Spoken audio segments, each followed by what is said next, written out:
kembali bersama kami di iNews Jabar masih membahas mengenai sepeda Raja Jalanan bersama dengan kedua narasumber kita. Pada pagi hari ini ada Kompol Erik Bangun Prakasa, Kasat Lantas Polresta Bandung, dan juga komunitas Goes Baraya Bandung, Kang Ahmad Fauzi. Tadi sempat dijelaskan ya oleh Pak Erik bahwa spot-spot yang paling diminati oleh para pesepeda ini dilakukan pengamanan atau mungkin pengawasan lebih ketat lagi begitu.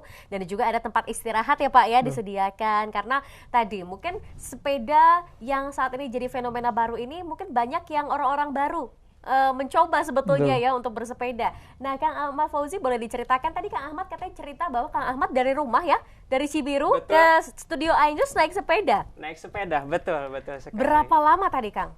Kurang lebih 1 jam. 1 jam. Dan ini apakah memang jadi kebiasaan setiap hari naik sepeda atau bagaimana Kang? Betul, jadi sekarang naik level ya dari olahraga menuju sebagai alat transportasi alternatif ya. Jadi lifestyle ya? Betul, jadi lifestyle hidup. gitu, gaya hidup di mana masih memungkinkan secara jarak, kemudian memungkinkan secara waktu. Ya. Itu diusahakan kita goes, kita bersepeda. Karena apa? Pertama, ramah lingkungan. Iya. Betul. Kemudian kedua, kita bahasa saya nggak sedekah polusi. Ya. Jadi kita betul-betul tidak menyumbang polusi, kemudian juga kita menyehatkan badan, dan badan menjadi lebih bugar, Mbak. Dan menurut penelitian, bersepeda itu cara yang mudah untuk kita bahagia. Oke. Boleh dicek sendiri. Itu cara mudah untuk bahagia. Saya kebetulan tidak bisa naik sepeda, nanti saya harus belajar ya, supaya Boleh lebih banget. bahagia lagi. Boleh banget. Oke, baik, menarik ya Pak Erik. Artinya ini kalau kita lihat ya, jarak yang ditempuh oleh Kang Ahmad dari Cibiru, bayangkan Pak, saya nggak kebayang ini dari Cibiru 1 jam. ke studio iNews naik sepeda 1 jam begitu. Ini jadi lifestyle ke depannya. Artinya ada potensi bahwa sepeda ini bisa menjadi transportasi andalan bagi masyarakat setelah pandemi. Itu harapannya sebetulnya ya. Bagaimana dari pihak kepolisian melihat ini? Secara undang-undang pun juga memang diatur bahwa memang pemerintah daerah wajib menyiapkan jalur khusus untuk pesepeda. Artinya memang pemerintah daerah ataupun pemerintah memang dituntut dalam undang-undang itu untuk menyiapkan atau membuat rasa aman dan nyaman bagi para pesepeda, dan wajib menyiapkan jalur khusus untuk pesepeda. Artinya memang ke depan dengan adanya pandemi ini kita tidak tahu ya, mungkin ini yang dinamakan takdir Tuhan atau bagaimana, sehingga balik lagi ke zaman dulu kala di mana masyarakat belum punya sarana transportasi menggunakan motor, mobil, semua pakai sepeda. Sekarang dengan pandemi ini balik lagi ke sepeda.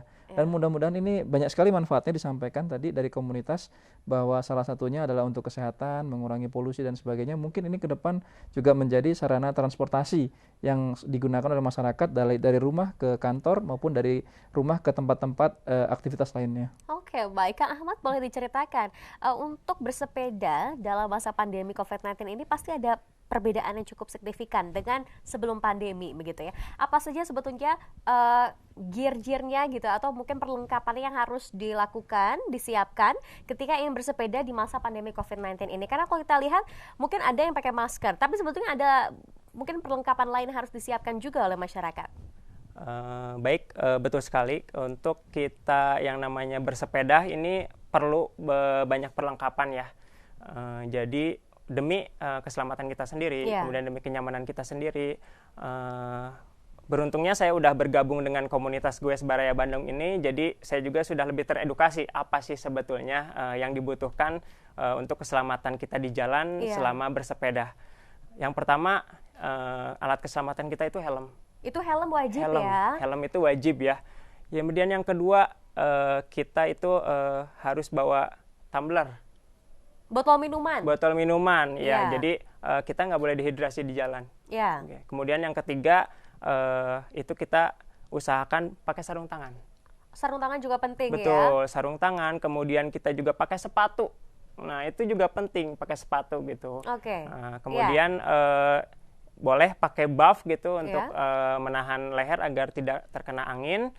Kemudian sekarang ada tambahan, selama pandemi ini berarti kita harus menggunakan masker gitu. Tetap kita pesepeda juga harus mengikuti protokol kesehatan.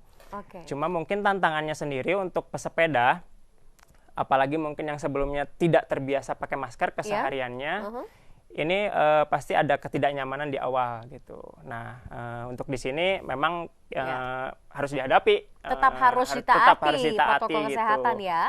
Cuma mungkin bisa mengakalinya ketika di perjalanan sepi itu boleh masker itu dibuka sedikit agar si lubang hidung bisa menghirup dengan bebas. Tapi bukan dibuka semua ya? Bukan dibuka semua ya. Jadi ketika karena kita pesepeda itu pasti udah ada titik lelahnya itu hidung udah mulai harus menghirup napas yang lebih lega lagi. Baik, Pak Erik sudah dengar bahwa sebetulnya teman-teman komunitas ini semuanya berupaya untuk mengedukasi bahwa tetap harus menggunakan masker, protokol kesehatan tetap dilakukan, tapi pelanggaran masih banyak terjadi ini Pak Erik. Ada yang sampai lewat jalan tol, ada yang melanggar rambu lalu lintas. Bagaimana mungkin penegakan yang akan dilakukan dari pihak kepolisian? Baik, Mbak. Jadi memang dalam penegakan hukum tetap kita laksanakan sesuai dengan aturan yang ada. Tahapan edukasi sudah kita laksanakan. Artinya setelah itu bila memang masyarakat masih ada yang melanggar aturan, kita wajib melaksanakan penegakan hukum. Terlepas bahwa masyarakat itu tahu atau tidak tahu, hukum harus dilaksanakan. Seperti yang viral kemarin, masyarakat komunitas yang masuk ke jalan tol dan sudah ditindak oleh teman-teman PJR dari Korlantas. Karena memang secara undang-undang dan aturan tidak boleh untuk pesepeda masuk ke jalur tol, itu membahayakan. Dan ini yang mungkin memang kami selalu harus sampaikan kepada masyarakat, komunitas goes dimanapun berada, khususnya di wilayah Jawa Barat, memang jangan sampai kita tujuannya adalah untuk berolahraga, mencari kesehatan, malah mendatangkan musibah. Ini yang tidak kita inginkan. Untuk yang melanggar kemarin, apakah diberikan sanksi Pak ke depannya? Dan untuk yang melanggar lalu lintas, ini sering sekali mungkin ada yang melanggar lampu merah begitu ya. Nah ini apakah sanksi yang diberikan begitu? Kami di Kabupaten Bandung, bila mendapatkan seperti itu, kami laksanakan tindakan disiplin ya. Itu sudah berjalan. Jadi pesepeda itu kita berhentikan, misalkan lagi lampu merah, mereka ngotot nerabas, secara humanis petugas kami menghentikan komunitas tersebut, kemudian kami ajak ke pinggir jalan, kami sampaikan dasar hukumnya, kemudian kami jelaskan kesalahan supaya mereka paham dulu. Setelah mereka paham, kita tanda hukuman-hukuman disiplin. Misalkan kita suruh push up, kita suruh mereka mengucapkan Pancasila, nyanyi lagu kebangsaan dan sebagainya. Ini untuk mereka ingat aja, biar mereka ingat bahwa jangan ngulangi lagi.